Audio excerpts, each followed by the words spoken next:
Bonjour à tous et toutes. Merci à ceux qui nous saluent sur le chat. On est ravis d'être avec vous aujourd'hui. Merci d'être présents si nombreux. Je suis Clémence Lisambard, je suis responsable des missions sociales à la Fondation pour l'enfance. Et je voudrais aujourd'hui introduire mon propos avec une vidéo des spots de sensibilisation que la Fondation a construit et a diffusé depuis une dizaine d'années.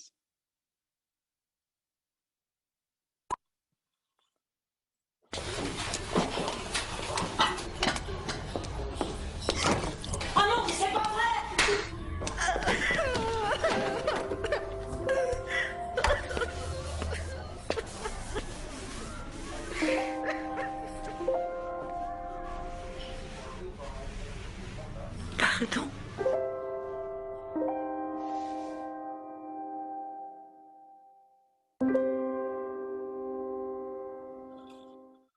Mais je peux pas mardi, je pourrais pas Laurent mardi.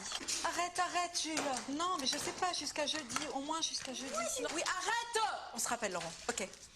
Tu entends ce que je te dis? C'est dingue ça. Tu entends ce que je te dis?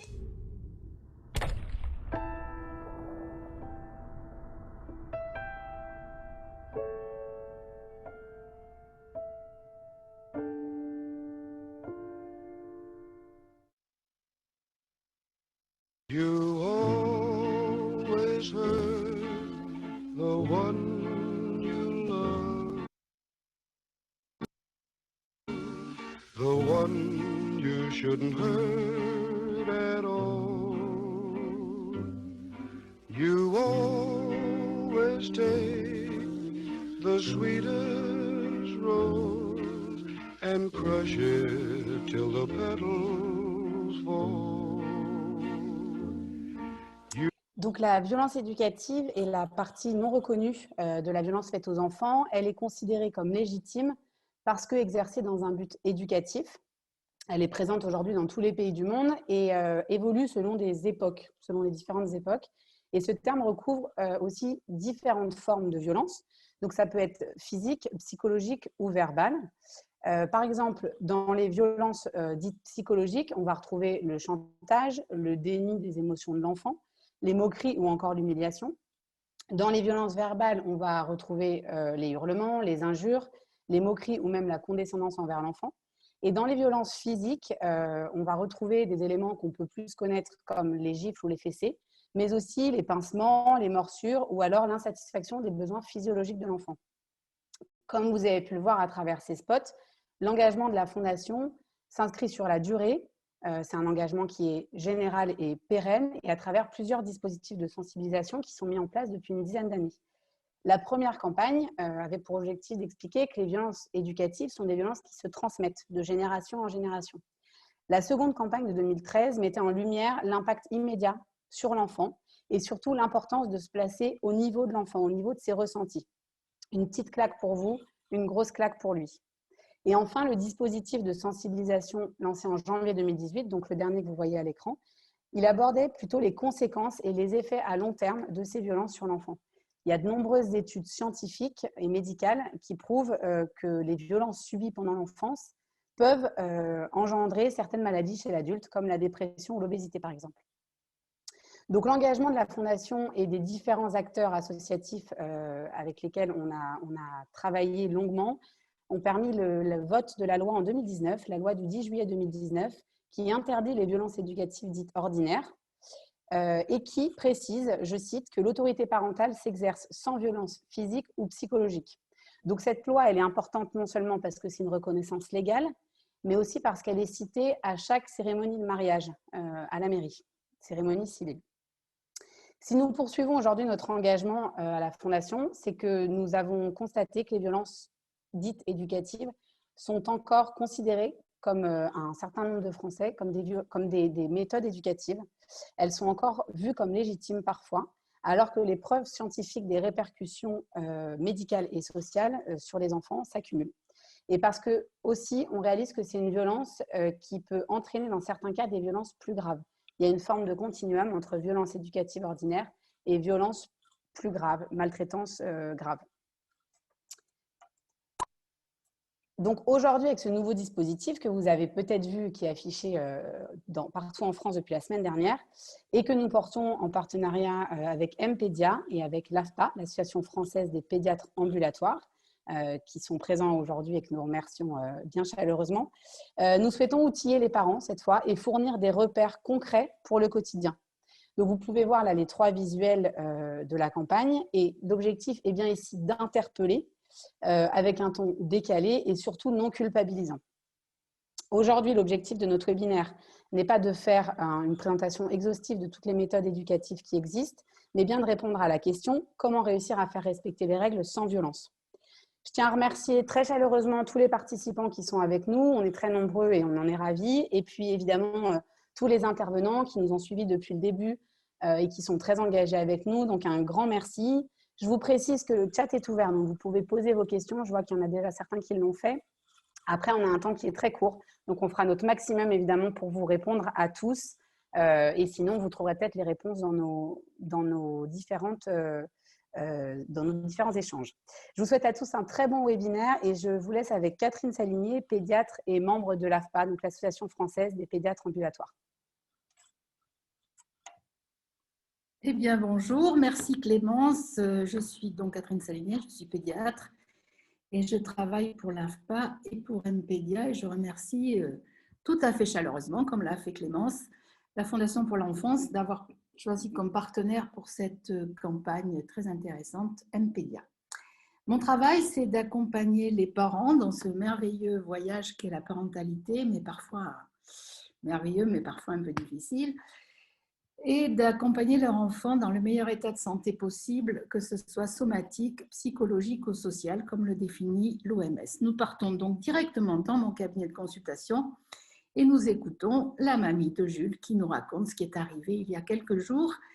Elle devait s'occuper de Jules pour l'amener à l'école parce que ses parents étaient tous les deux pris par leurs occupations professionnelles. Elle est ravie parce que Jules et elle ont une excellente relation.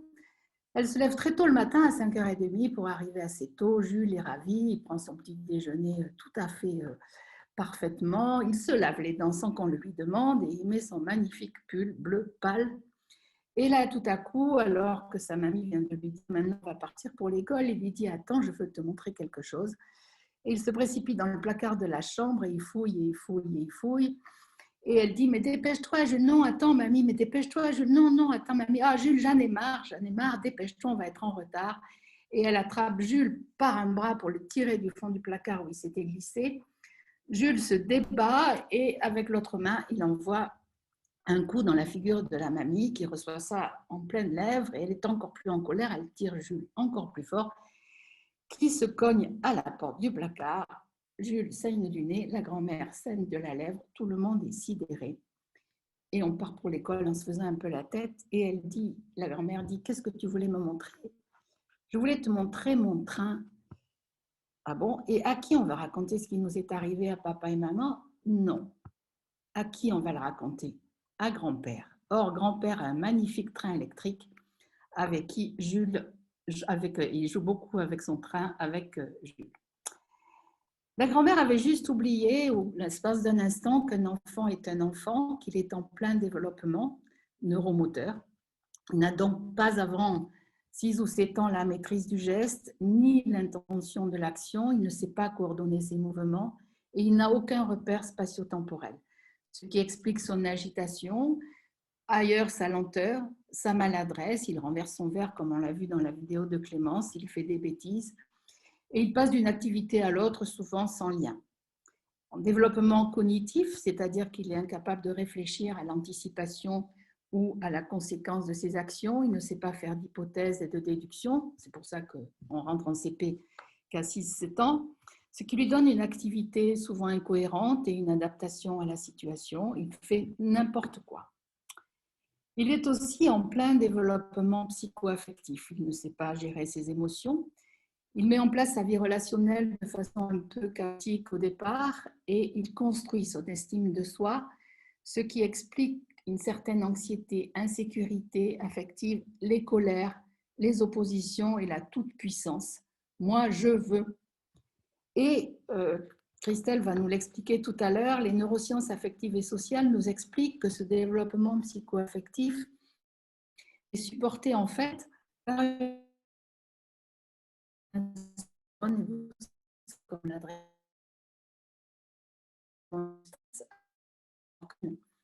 sécrétée en particulier pendant l'allaitement maternel et l'hormone du bien-être. Tout ce développement neuropsychologique nous permet la compréhension de la psychologie de l'enfant, de sa vie relationnelle et aussi de son comportement ultérieur quand il sera adulte, en fonction des événements qu'il aura vécus, des émotions ressenties et du mode d'accompagnement de son éducation. Nous avons fait une enquête, donc à Mpédia, vous avez été très nombreux à répondre, surtout des mamans. Et c'est bien, vous savez ce que sont les violences éducatives ordinaires, même si un tiers d'entre vous ne sait pas exactement ce que ce terme recouvre, et Clémence nous les a expliqués tout à l'heure, et un tiers aussi ignore la loi que Clémence nous a rappelée. Et vous ne les utilisez pas, et vous considérez comme violence, voire maltraitance, et heureusement, la fessée, la gifle, enfermer dans le noir ou mettre sous la douche froide lors d'une colère. Il vous est très facile de ne jamais bousculer votre enfant, de ne pas dire « tu es méchant » ou « tu es vilain », de ne pas souvent mettre au coin. Par contre, il vous est très difficile d'éviter de crier, de punir, de priver de quelque chose qu'aime votre enfant, ou de le menacer ou de lui promettre quelque chose pour qu'il fasse quelque chose, et on vous comprend très bien. Parce que c'est difficile de s'empêcher de faire tout ça, surtout quand on est fatigué et excédé. Et puis, l'enquête n'en parlait pas, mais il est aussi très difficile d'agir contre les violences indirectes. Je veux parler de notre vie à tous, qui est parfois difficile, des conflits parentaux, des difficultés de mode de garde, tout ce qui complique l'existence. Vous voudriez mieux faire encore et vous réclamez des ateliers de formation à la parentalité, des astuces et des conseils. Et à la fin de ce webinaire, on vous donnera un lien qui va vous renvoyer sur des ateliers. Il en existe dans vos services de PMI, dans vos mairies, il existe des coachs privés. Et en ce moment, il y a une recherche universitaire qui se fait en Rhône-Alpes, chez le professeur Sankland, qui propose des ateliers gratuits parce qu'on veut comparer différents modes d'éducation comme la discipline positive, la communication non violente. Et vous réclamez du temps. Et ça, c'est difficile.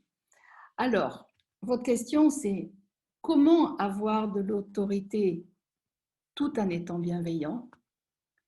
Comment poser le cadre et les limites qui sont indispensables, mais les poser avec calme? Et comment protéger l'enfant des violences indirectes? Mais c'est la vie. Donc, c'est bien, on est deux et tout va bien, on est très heureux et on veut faire famille, alors mettons le parapluie et essayons d'éviter les averses et les orages. Je vais passer la parole à Christelle Gavory qui va nous parler donc de l'importance des modes d'éducation et de leur impact sur le cerveau humain. Merci Catherine. Bonjour à toutes et à tous. Je vais vous donner, moi, dans ma présentation, quelques points de repère en fait, que donnent les neurosciences qu'on appelle affectives et sociales et qui ont pour objet d'étude de regarder comment se structure le cerveau en fonction des interactions que l'on vit dans son quotidien, notamment l'enfant, sur le bas âge, mais les liens qu'on peut faire aussi sur la manière dont l'adulte va réguler les émotions. Voilà, il y a un lien entre la manière dont on a géré le stress enfant et la manière dont on traverse les émotions à l'âge adulte. Alors, je vais essayer de vous partager ma présentation. Voilà.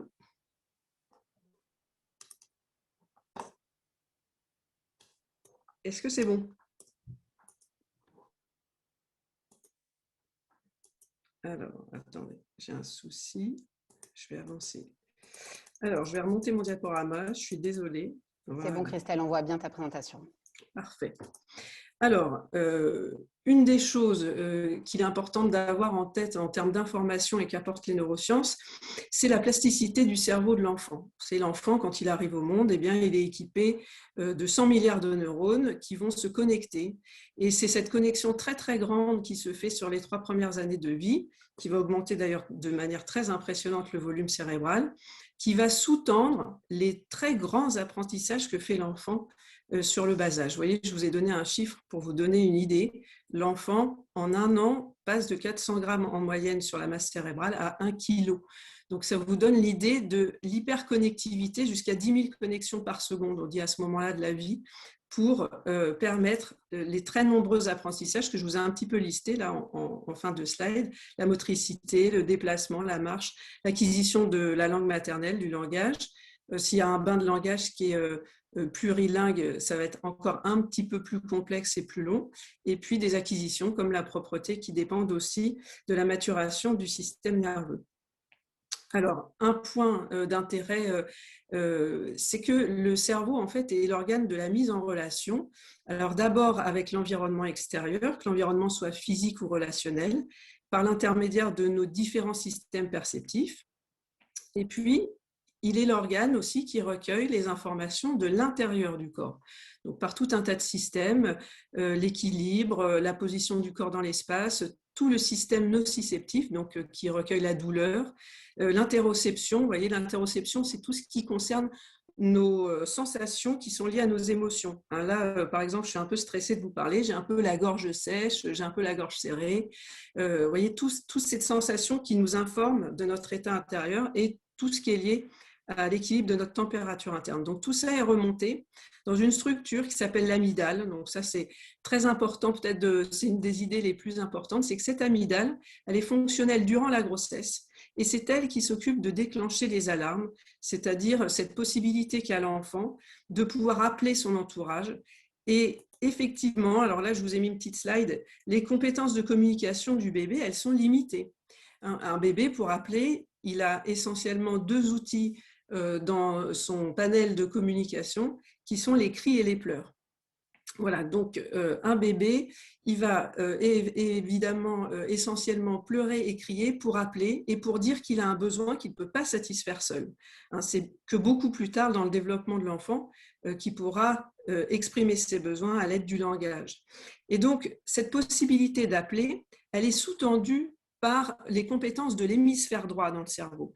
Donc l'hémisphère droit va se développer de manière beaucoup plus rapide que l'hémisphère gauche, qui est l'hémisphère qui parle, et c'est cet hémisphère droit qui permet d'envoyer ces signaux émotionnels pour pouvoir déclencher une interaction avec un adulte qui va pourvoir aux besoins de l'enfant. Et ce qui est intéressant dans ce qu'apportent comme connaissance les neurosciences, c'est ce décalage de maturation en fait, qui se fait sur la prime enfance, puisque ce qui est le plus important pour l'enfant, c'est qu'il puisse exprimer ses besoins par l'intermédiaire de l'émotion.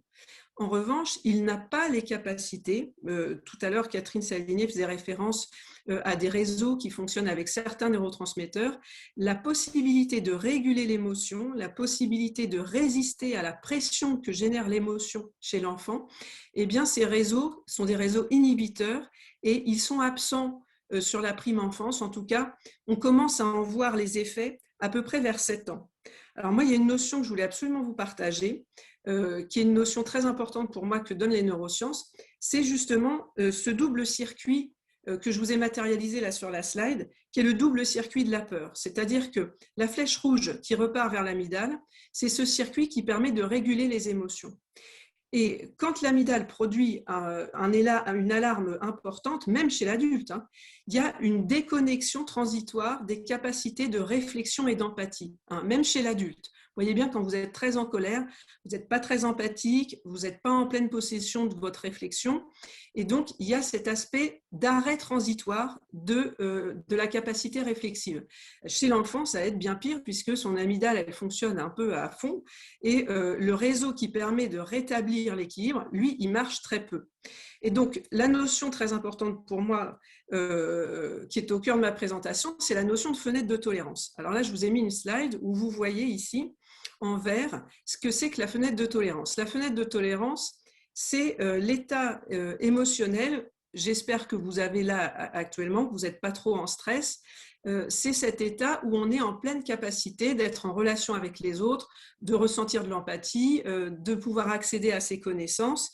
Et en fait, ce qui est très important, c'est qu'on sait aujourd'hui que l'enfant apprend beaucoup mieux quand on lui donne des messages et qu'il est dans cet état physiologique. En fait, dans l'éducation traditionnelle, il y a un peu une croyance quand même qui se balade, qui est qu'un enfant, pour faire mieux, il doit passer par un moment où il n'est pas bien. Or, le moment où on n'est pas bien, nous-mêmes en tant qu'adultes, quand on est dans le rouge, hein, le rouge c'est la bande à l'extrémité supérieure là, de la fenêtre de tolérance, c'est quand on est en stress.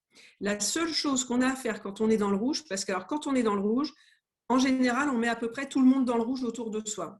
Donc, la seule chose dont on a besoin, c'est de temps.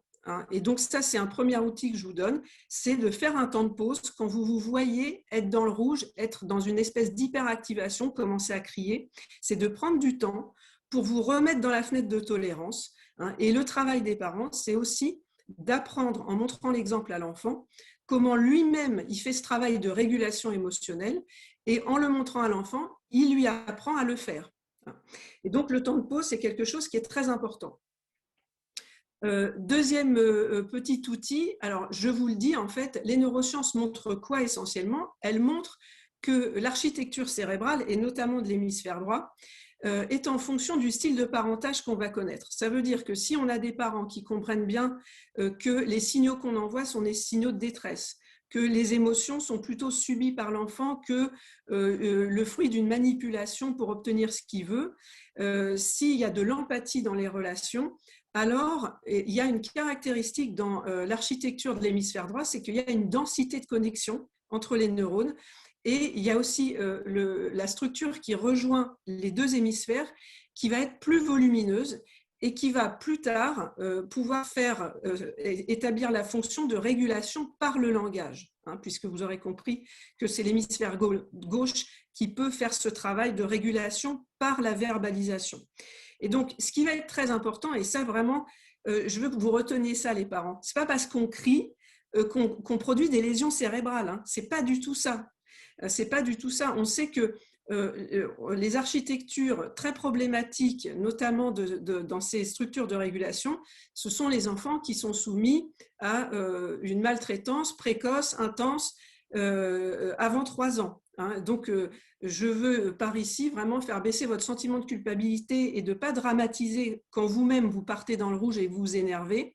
Le deuxième outil que je vous donne, c'est vraiment d'être dans la réparation. Quand on sort de ses gonds, ce qui est absolument crucial, c'est de pouvoir revenir dessus. C'est-à-dire que l'adulte vienne voir l'enfant en disant « Écoute, tout à l'heure, je suis sortie de mes gonds, je suis désolée, ce n'est pas ce que je veux faire avec toi » et de pouvoir en dire quelque chose. Et ça produit déjà une réparation de la relation. Et puis, ça produit quelque chose sur le plan cérébral où l'enfant peut faire quelque chose de cet événement, même en termes d'intégration. Parce qu'on sait que la mémoire fonctionne mieux quand les messages sont donnés dans cette zone verte. Et puis, j'avance. Voilà, donc effectivement, ce que disait Clémence Lisambard tout à l'heure, c'est que mieux mon stress a été régulé enfant, plus je peux établir des forces de résistance à la pression que génère l'émotion à l'intérieur de moi et que ça se matérialise dans le cerveau par des circuits inhibiteurs qui vont exercer cette force de régulation sur les centres émotionnels. Voilà. Et plus j'aurai été bien régulé enfant, et plus ma fenêtre de tolérance sera large, c'est-à-dire que je pourrai contenir des émotions assez intenses sans perdre mes capacités de réflexion et d'empathie. Voilà, donc l'idée, c'est aussi du coup de tracer des perspectives d'accompagnement un peu différentes de ce qu'on a reçu, nous, dans l'éducation traditionnelle, parce que c'est bien ce dont on est héritier. C'est-à-dire, dans l'éducation traditionnelle, on mettait un couvercle sur les émotions. Vous voyez bien que c'est quelque chose qui dérangeait beaucoup les adultes. Or, on sait aujourd'hui que l'émotion, de pouvoir être en contact avec ces émotions, de pouvoir comprendre leur utilité, de pouvoir les exprimer, de les utiliser, c'est un facteur de protection pour toute la vie en santé mentale. Donc l'idée, c'est de dire que les émotions, elles ont une place, on ne leur laisse pas toute la place, mais on leur laisse une place parce qu'elles ont une grande utilité pour comprendre à l'âge adulte de quoi on a besoin, quelles sont nos valeurs, qu'est-ce qui est important pour nous, ce à quoi on tient. Tout ça nous est informé grâce aux émotions. Donc ce signal-là de l'émotion, il ne faut pas le perdre, il faut l'accompagner. Voilà. Donc ça, c'est un peu, enfin je dis souvent, c'est un peu le modèle de régulation qu'on a reçu. Une petite dédicace à mes parents. Et parfois, effectivement, on n'est pas très congruent avec le message vraiment qu'on a envie de faire passer, mais c'est pas grave du moment qu'on peut réparer. Voilà, ça c'est un des messages vraiment clés que je voulais vous passer aujourd'hui. Et l'idée, c'est d'aller vers la bientraitance, c'est-à-dire une éducation qui va vers une parentalité qui est juste, c'est-à-dire qui prend en compte la vulnérabilité de l'enfant, son immaturité cérébrale, le fait qu'effectivement un enfant, ça se choque ou ça peut se traumatiser plus vite qu'un adulte parce que ça n'a pas les mêmes capacités d'intégration, ça n'a pas les mêmes ressources. La fenêtre de tolérance, elle est petite chez un enfant, mais que le cerveau étant ce qu'il est, c'est-à-dire il a des grandes capacités de réparation grâce à la plasticité, et que aller vers cette parentalité un peu nouvelle qui est un défi, c'est-à-dire faire autorité sans faire peur, de pouvoir davantage être sur des liens de confiance, eh bien, c'est au profit vraiment d'un développement favorable sur tous les plans pour l'enfant, à la fois affectif, à la fois émotionnel, cognitif et social. Donc maintenant, je vais passer la parole au prochain intervenant, qui est Gilles, et qui va lui aussi vous donner des outils, ainsi que Clémence par la suite, et des outils, vous verrez, qui s'intègrent vraiment dans cette notion de fenêtre de tolérance, c'est-à-dire comment on peut intervenir avant d'être complètement dans la crise. Voilà. Je vous remercie de votre attention et je passe la parole au suivant.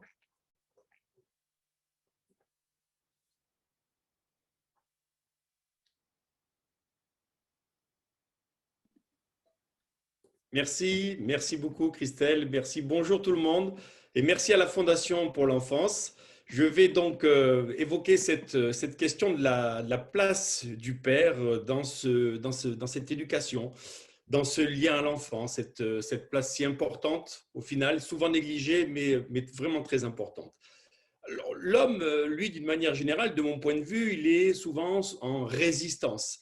Il va en amont souvent sous-estimer la difficulté que représente le niveau d'engagement. Ça vient d'être évoqué juste à l'instant, cette notion de défi que Christelle a évoqué, et on aurait tendance à être dans la sous-estimation. Or, ben, évidemment, je vais vous parler après du prisme de l'angle, et c'est une vraie astuce par laquelle on va pouvoir donc aborder cette parentalité. Donc, c'est quelque chose qui, souvent, de mon point de vue, est donc inhérent souvent aux hommes.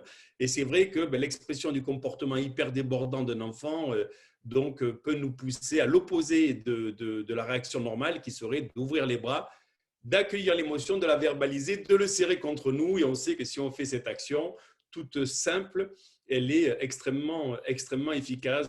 Donc, c'est aussi avoir des garde-fous dans cette notion de parentalité qui nous pousse au stress, qui nous pousse à l'attaque, avoir des garde-fous pour aller à l'opposé de ce vers quoi notre instinct nous pousse, comme ça vient d'être donc extrêmement bien développé à l'instant. Donc, je dirais que en fait, au final, l'enfant, il va être un révélateur. Il va être un révélateur de notre passé, la manière dont nous-mêmes, peut-être, nous avons été donc éduqués. Je trouve que c'est un mot très fort, mais bon, on va dire ça comme ça, c'est générique, tout le monde comprend. Et également aussi, il est révélateur de notre stress actuel. Voilà, c'est un hyper révélateur de tout ce qui existe, qui est au fond de nous et qui est pas forcément, comment dirais-je, mis en avant. Eh bien, donc, lors d'un stress, il va être révélateur. Donc, le premier vecteur de l'éducation, évidemment, c'est l'exemple. Et dire ne crie pas, comme ça vient d'être évoqué, sans crier, c'est déjà une grosse difficulté, sachant qu'on va éviter les expressions négatives et plutôt demander de parler doucement. Et c'est vrai que ça, c'est déjà une première grande difficulté. Cette notion d'éducation, c'est montrer l'exemple, c'est faire ensemble et non pas parler et faire plier, ordonner et faire exécuter. Car on aurait vite fait tomber dans le piège d'une relation binaire avec d'un côté un donneur d'ordre et de l'autre un exécutant. Et là, je voulais aborder la question du couple parental, parce que dans le couple, l'enfant, il peut être un trait d'union, mais il peut aussi être un trait séparateur.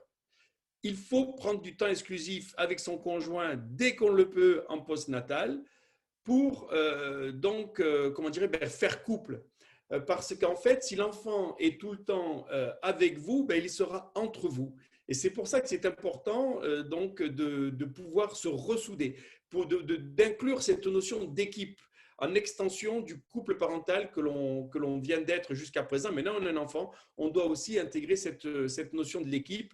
Et c'est vrai que la fluidité du passage de main entre les deux conjoints, c'est un gage de bonne conduite de chacun. C'est vraiment quelque chose qui est fondamental d'arriver à pouvoir se passer la main quand on sent qu'on est prêt à basculer du côté obscur, si j'ose dire. Eh bien, si on peut compter sur son conjoint en disant, ben là, j'abandonne, parce qu'arrive un moment, eh bien, ça vient d'être très bien expliqué, ça nous dépasse, c'est plus fort que nous. Et au final, eh bien, si on peut se reposer sur son conjoint, cette fluidité du passage de main, c'est un gage de bonne conduite de chacun des deux parents.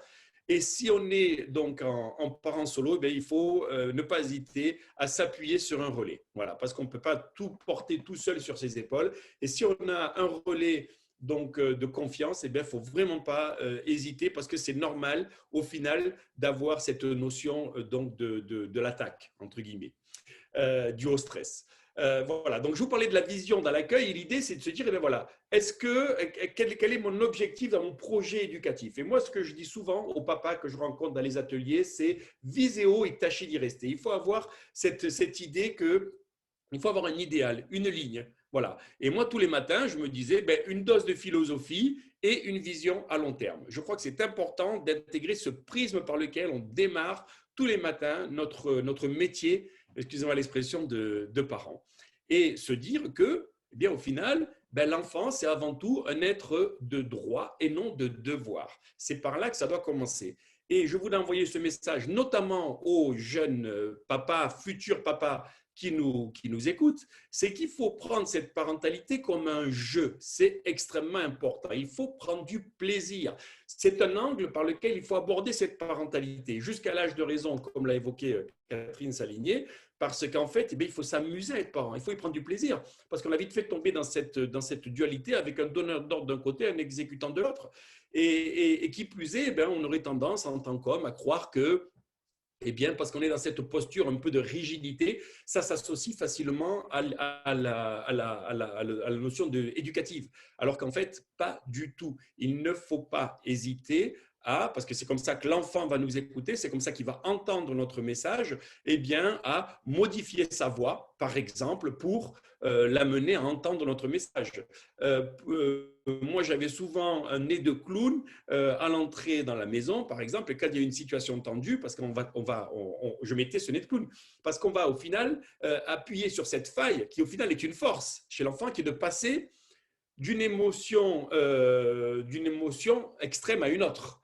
Du rire aux larmes. Et ça, c'est une faille qui en fait est une force, mais qu'il faut exploiter de manière à pouvoir eh bien, le faire changer d'état d'esprit pour qu'au final, eh bien, il fasse à la limite, j'allais dire, ce qu'on lui demande de faire, parce qu'on a 3 milliards de demandes à leur faire par jour, et eux, ils veulent répondre à 2. Et c'est ce gap-là, c'est dans cet espace-là, que justement, eh bien, est la faille, si j'ose dire, parce que ben, nous, on a plein de demandes et eux, ils n'ont pas en général envie d'y répondre, surtout de la manière dont on les amène, ces demandes-là. Et effectivement, eh bien, c'est la porte ouverte à la dispute et à des violences encore. Je crois qu'on peut vraiment le dire aujourd'hui. Et c'est pour ça que le papa, notamment, peut entendre qu'il y a une différence entre ce lien et l'amour. L'amour, c'est quelque chose, le lien, c'est quelque chose d'autre. Et au final, eh bien, cette parentalité, en quoi elle consiste? Elle consiste à faire grossir le lien d'attachement. On n'a pas le lien comme ça ne tombe pas du ciel. Ce n'est pas sous le simple prétexte, excusez-moi l'expression, qu'on est un papa ou une maman, que le lien est acquis. Ça se travaille tous les jours. Et ça fait partie aussi de notre métier. Et pour cela, quand on est face à des tempêtes émotionnelles de notre enfant qui nous poussent à avoir le mauvais comportement, et bien justement d'installer des garde-fous pour de se dire eh bien, je dois prendre ça comme un jeu, je vais exploiter sa faille, je vais passer la main à mon conjoint comme je viens de vous l'évoquer donc juste précédemment.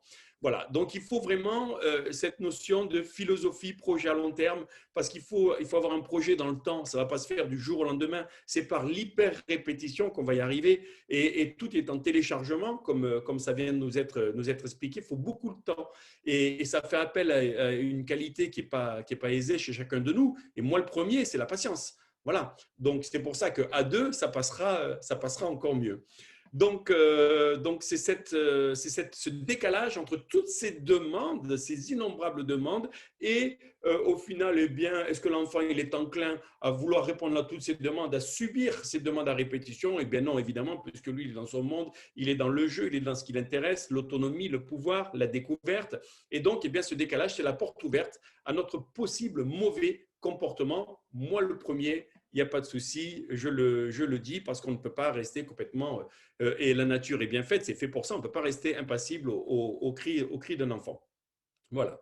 Donc, l'homme aurait tendance à croire que plus il est rigide, plus sa posture est adéquate au statut de père. Or, aujourd'hui, on peut très bien être le père, la filiation, mais également aussi être le papa, celui qui s'inscrit dans une relation affective et émotionnelle, qui est un vrai soutien émotionnel pour son enfant. Et je crois que c'est important parce que c'est une notion d'être à trois. Cet effet famille ne peut pas être du duo maman bébé et le papa qui vient apporter les sanctions de l'autre côté. C'est vraiment cette équité des rôles qui va permettre à l'enfant de sentir qu'il peut s'appuyer sur une structure familiale équilibrée. Et ça m'apparaît fondamental. Donc, on peut exploiter cette faille par comme ça a été évoqué sur l'affiche, la machine à bisous. Moi, c'est quelque chose et j'étais heureux de voir tout à l'heure parce que je l'ai mis moi-même en place comme ça, par l'instinct, où des fois je menace et au final, la punition que j'envisage de donner, c'est de déclencher la machine à bisous. Et alors là, ça me permet de libérer et d'envoyer la menace, et puis au final d'avoir le bon geste. Et comme l'enfant est capable de passer comme ça d'une émotion à une autre, et bien ça arrange toutes les situations. Donc cette menace de déclencher la machine à bisous, je trouve vraiment que c'est un bel outil. On peut aussi se poser la question, parce qu'au final, j'ai remarqué que c'était quelque chose qui était récurrent. Est-ce que je suis dans la bonne intention, dans la bonne énergie? Est-ce que je suis vraiment disponible et libre pour m'occuper, être à l'écoute de mon enfant finalement? Et dès qu'il sent qu'il y a un doute sur cette connexion, il va avoir le comportement débordant. Il ne va pas faire comme un adulte, et encore pas tous, mais d'évoquer, de verbaliser, de dire là, tu n'es pas en train de m'écouter, je ressens, etc. Donc, au final, cette question, c'est est-ce que je suis dans la bonne intention, dans la bonne énergie? Est-ce que je suis en pleine et entière disponibilité avec lui au moment où il est en train d'échanger avec moi? S'il y a un doute sur la connexion, évidemment, il va le manifester donc par un mauvais comportement. Et nous, de notre côté, au travers de toutes ces demandes qu'on a à leur faire, on va évoquer quelque chose qui est totalement abstrait pour lui, qui est le facteur temps. L'espace-temps chez les enfants va être aux alentours de 6-8 ans. Et donc, l'enfant est coincé dans le présent. C'est une notion qu'il nous faut vraiment intégrer parce qu'on va toujours dire c'est dans 5 minutes, on est en retard, on est pressé, il faut y aller, etc. Or, il va falloir plutôt insuffler une notion de défi, une notion de jeu, une notion de changement de voie. Par exemple, il ne faut pas hésiter à prendre du plaisir, à s'amuser dès qu'on sent qu'on est prêt à basculer du côté obscur pour justement capter son attention pour faire en sorte de l'amener là où on veut l'amener en évitant de se disputer parce que toute l'idée est là par rapport à ces nombreuses demandes qu'on a à lui faire. Et justement pour cet espace-temps, on prend un timer, on lui fait, c'est lui qui doit pour participer tourner sur le 5 et dans 5 minutes, quand le timer sonnera, il sera beaucoup plus enclin à passer d'une activité à une autre parce que pour l'enfant, de passer d'un espace-temps à un autre espace-temps, c'est une difficulté. C'est la raison pour laquelle on peut utiliser des rituels qui vont permettre, notamment les rituels, c'est un sas entre deux espaces-temps, la difficulté du passage du séjour à la chambre, de l'intérieur à l'extérieur, etc., ça va être extrêmement réduit par cette notion du rituel, cet outil du rituel qui va permettre en même temps de remplir le réservoir affectif. Et le réservoir affectif, il a une petite fuite. Et donc, c'est à nous d'être amenés, donc, par du temps exclusif, à recharger ce réservoir affectif. Donc, on peut toujours trouver des solutions. Je crois que j'ai encore 2 petites minutes pour dire que moi j'ai remarqué que finalement quand on fait preuve de créativité, on a toujours la possibilité d'inventer quelque chose. S'il ne veut pas aller se coucher, vas-y, accroche-toi à mon cou. Et il dit oui. T'as le ticket pour l'avion Super Papa? Et il dit oui. C'est à nous de faire preuve de créativité. D'énergie aussi, de redoubler cette énergie pour lui proposer de participer à toutes ces choses du quotidien. On peut faire une roue des activités. On peut, à partir du moment où il est impliqué, au final, on constate que l'enfant n'a pas envie de subir comme nous. Et à partir du moment où il est impliqué, il est enclin quand même à participer. Donc, la question des choix, je crois qu'il va être évoqué après moi par Clémence, la question voilà, de la roue des activités, le fait de lui poser une question. Qu'est-ce que tu en penses toi? Dis-moi ce que tu proposes toi. Lancer des défis, je crois que c'est quelque chose qui est vraiment important à intégrer. Et surtout aussi de dire que si on lui dit ne pas, il va le faire. Donc, quand on est face, ne traverse pas la route, il va évidemment traverser la route. Et je finirai sur un outil qui est important, qui permet de dégrossir, si j'ose dire, des situations qui partent un peu dans tous les sens au niveau émotionnel. C'est d'utiliser un outil magique, user et abuser du « imagine que ». Un nom brut, qui a envie qu'on lui dise non à quelque chose qu'il désire? Personne. Si on lui dit non, tu veux un jouet? Non. Eh bien, on va lui dire imagine que. Et imagine que, c'est vraiment un outil que vous pouvez user pour un refus au supermarché, pour un jouet, pour une glace, pour redescendre la pression donc par palier. Et également aussi, voilà, cette idée dans la continuité du non, c'est de ne pas, comment dirais-je, dire non et on s'arrête là. C'est toujours offrir une substitution, une continuité. Je vois que tu as envie de jouer avec ce verre d'eau. On ne peut pas lui dire non, ne touche pas ce verre d'eau parce que là, on va lui donner des explications. Ce n'est pas la peine. Je vois que tu as envie de jouer avec ce verre d'eau, je te propose à ce moment-là la peinture ou la pâte à modeler. Et comme ça lui fera un double choix. Il participera et ça va complètement arriver à faire fluidifier donc ces situations tendues. Voilà, je crois que je suis dans mon temps. Il faut également aussi, parce que je pense que voilà, s'il me reste une petite minute, vous dire que quand on pose une question à un enfant, souvent on attend une réponse immédiate et que quand on lui laisse 5 petites secondes au moins, mais 5 secondes de blanc c'est long, quand on lui laisse 5 petites secondes pour intégrer la question et reformuler la réponse, déjà, ça se passe beaucoup mieux. Sauf que, en tant qu'adulte, on est toujours pressé, on n'a pas le temps et on ne lui laisse pas ces 5 secondes nécessaires pour que son cerveau, comme ça vient d'être évoqué brillamment, puisse traiter un petit peu l'information et apporter la réponse. Voilà, je vous remercie et je passe la parole à Clémence Promsy. À toi, Clémence. Merci Gilles et bravo, c'était super. J'ai beaucoup aimé ton intervention, même si tu m'as piqué plein de bonnes idées. Et c'est bien qu'on soit nombreux à se les partager. Alors moi je me présente, donc je m'appelle Clémence Promsy, je suis psychologue clinicienne, je suis cofondatrice avec mon associé Aurélie Calais de Kids et Family, qui est un grand cabinet de psychologie. On s'est spécialisé dans la famille en général. Aussi bien les grands-mères que les enfants de 2 ans, tout le monde est le bienvenu justement parce qu'on trouve que c'est super dur de mener cette entreprise famille. Associés comme moi, on ne se présente pas devant les parents comme des donneuses de leçons, on se présente comme ayant dévoré tous les bouquins parce qu'on trouve que le métier est dur. Donc, je trouve que Christelle l'a très bien fait, nous déculpabiliser. Je t'ai écouté plus comme une maman que comme une professionnelle. Gilles aussi, tu nous as donné des bons tips qui m'ouvrent à chaque fois, qui me rappellent des bons dossiers et des bons outils. Et je vais essayer de vous en donner encore plein. Alors, en un quart d'heure, j'ai été obligée de sélectionner, mais j'ai pris ceux que je préfère, on va dire ça comme ça. Parce que l'idée, c'est que, excusez-moi, hop, je vous partage mon écran. L'idée, c'est que comme on le fait avec nos enfants, on vous dit beaucoup ce qu'il ne faut pas faire. Alors ça y est, maintenant on a tous compris, il ne faut pas crier, il ne faut pas punir, il ne faut pas taper. Et donc la grande question reste un petit peu, ok d'accord, mais on fait comment alors en fait quand il hurle partout, qu'il se roule au supermarché? Gilles nous a donné déjà une petite boîte à outils et moi je vais vous donner... Ah zut, je démarre. Hop, j'espère que vous voyez ma présentation, normalement ça doit être bon. Voici quelques astuces pour une scénette, le supermarché qui a déjà été évoqué.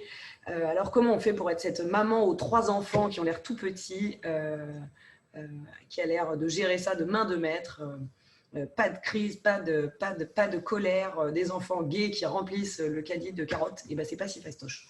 Alors, la première astuce à avoir, et donc oui, on essaiera de partager ce PowerPoint pour que vous puissiez l'avoir.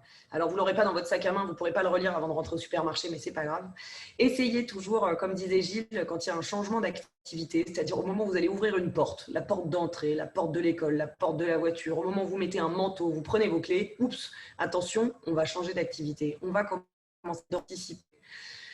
Comme ça a été dit, le fait de participer nos enfants, c'est 100 fois plus efficace que de se retrouver confronté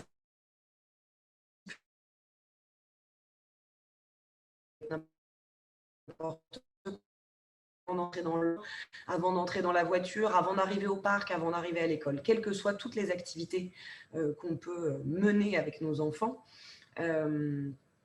l'idée, ça va être de dire ce qu'on ne peut pas faire et ce qu'on peut faire, attendu de l'enfant. C'est-à-dire, au supermarché, on ne va pas pouvoir aujourd'hui acheter de jeux, de bonbons, mais par contre, et c'est important, c'est de dérouler la liste de ce qu'on peut faire. Parce que c'est un peu comme si vous arriviez au resto et que le serveur vous disait, alors bonjour, aujourd'hui, vous ne pouvez pas manger de pizza, vous ne pouvez pas manger de poisson, vous ne pouvez pas manger de pâtes, vous ne pouvez pas manger de salade. Vous voulez quoi ? Je ne sais pas, il y a quoi? Et c'est un peu ce qu'on fait avec nos enfants tout le temps. À chaque fois qu'on propose une activité, on a tendance à faire la liste de ce qui est impossible, ce qui les arrange vraiment pas. Déjà qu'à 8 ans, leur seule idée, c'est de dire bon, file ton téléphone, je vais jouer aux échecs. Pour les petits de 3 ans, ils ont encore moins d'imagination que nos grands de 8 qui ont déjà une imagination bien limitée. Donc, à chaque fois que vous ouvrez une porte, n'hésitez pas, anticipez. Dites éventuellement de façon assez rapide ce qui est interdit, ce qui n'est pas possible et peut-être même pourquoi. Ne cours pas dans un restaurant, tu pourrais renverser un serveur qui porte des choses brûlantes, ce serait dangereux pour toi. Par contre, tu peux manger des frites, du ketchup, boire une grenadine, faire un petit dessin. Et généralement, quand on fait cet exercice en tant que parent, en se disant tiens, 4 heures de voiture, qu'est-ce que tu peux faire pendant 4 heures de voiture? Eh bien, pendant 4 heures de voiture, et hop, vous allez faire un petit sac à dos en vous disant non, il ne peut pas colorier en voiture, mais il peut écouter des podcasts, il peut écouter des histoires, il peut prendre 3 Playmobil, prenez-en des qui sont faciles à rattraper quand ils vont tomber par terre. Donc, à chaque fois qu'on anticipe, on s'enlève déjà la moitié des problèmes. Oui, c'est fatigant, mais comme c'est plus agréable d'anticiper pour être cette maman merveilleuse, bien culpabilisante, là, qu'on n'arrive pas toujours à être quand on est à 100 minutes pour faire des courses pour un dîner. Deuxième chose, donner des consignes positives. Gilles l'a évoqué tout à l'heure. Je vous donne un exemple tout de suite et je vous mets en situation pour marquer vos petits esprits. Je vais demander à tous les participants, là je n'ai plus mon écran, donc je ne sais pas combien vous êtes, mais vous étiez nombreux, de vous concentrer et de ne pas penser à un verre de Coca-Cola avec une rondelle de citron. Eh bien voilà, vous êtes tous une bande d'insolents et je peux faire n'importe quoi. Si je vous dis palmier, girafe, Ferrari rouge, vous voyez exactement ce que je vous demande de ne pas voir, parce qu'en fait c'est une opération mentale qui est impossible. Donc, ça nous arrive très régulièrement de dire à nos enfants « Non, il n'y aura pas de gâteau au chocolat, on ne mange pas de gâteau au chocolat avant le dîner. » C'est non, tu sais très bien qu'il n'y a pas de gâteau au chocolat, sachant qu'on les a achetés, qu'ils sont à hauteur de leurs yeux et qu'on vient de prononcer 4 fois le mot gâteau au chocolat. Donc, je peux vous le refaire, palmier, palmier, palmier, vous voyez tous des palmiers. Donc, si vous vous surprenez à dire quelque chose que vous voudriez que votre enfant oublie, essayez de penser à moi. Et si maintenant je vous demande de ne pas penser à un verre de Coca-Cola, mais à un jus d'orange avec une paille rose, ça y est, vous avez tous vu mon jus d'orange avec ma paille rose et c'est moi qui vous ai simplifié la tâche. Bien sûr qu'un adulte qui a compris mon jeu, au bout de 2 secondes, quand je dis palmier, il va se jeter sur une girafe, mais c'est quand même pas facile à faire. Donc, à chaque fois que vous envoyez des images, on parle de consignes positives. Gilles a dit tout à l'heure, ne cours pas, ne traverse pas la rue. Effectivement, il entend traverse, il entend rue. Il peut effectivement partir exactement dans le sens inverse de votre demande. Mais essayez même d'avoir des images, parce que quand on dit je ne sais pas moi, ne crie pas, c'est presque philosophique en fait, alors que parle doucement, on va même l'acter.